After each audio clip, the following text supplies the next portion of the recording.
Let's use some basic shapes to draw the Apple logo.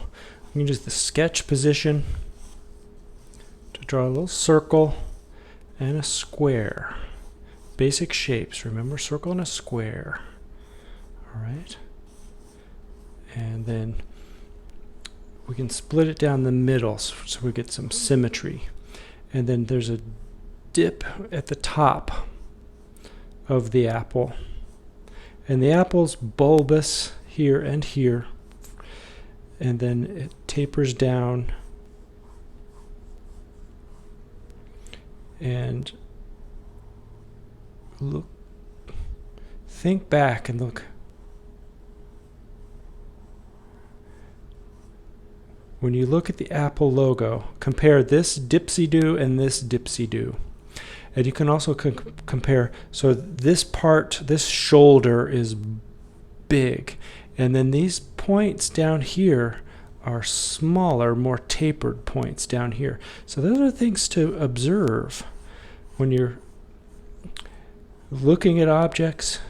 We can look at those proportions and directions in a way to try to remember them. Now, so there's a bite out of the apple, isn't there? Is it on the left or the right? Well, it's on the right. So we can use the sketch position, sketch that bite out right there. Then we have the stem. So is there a stem? Is there a leaf? Is it a leaf or a stem? Or is it both a stem and a leaf? And does it connect or not? And does it go to the right, to the left, or straight up? Well, it looks like a little football. It goes to the right at a diagonal. About this proportion, about that direction. All right, and the basic shapes that I just used, we can erase them later. So basic shapes will render more complicated forms. We can clear that up, take that out, and we can go to the detail position now, and then we can even turn the paper and everything. We've already done the work. We know where they're supposed to go. Then we can, with our detail grab and drag method, it's just pulling back. This one's the grab and drag.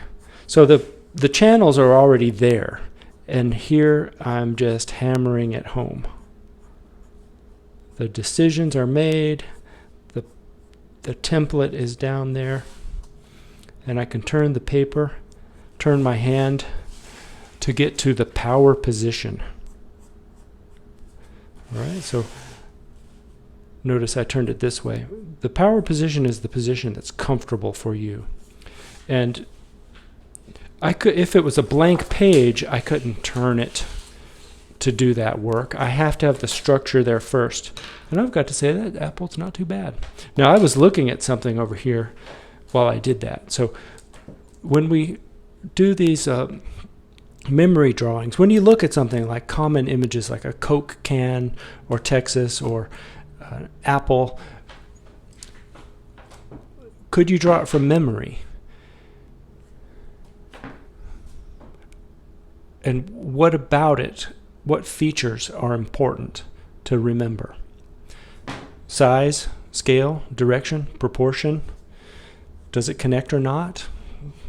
Is there, and people could remember it different ways. You could even write down the details. You could think it out or try to do a photographic kind of memory. So if we can draw things from memory, that will help our observation to look closely at things.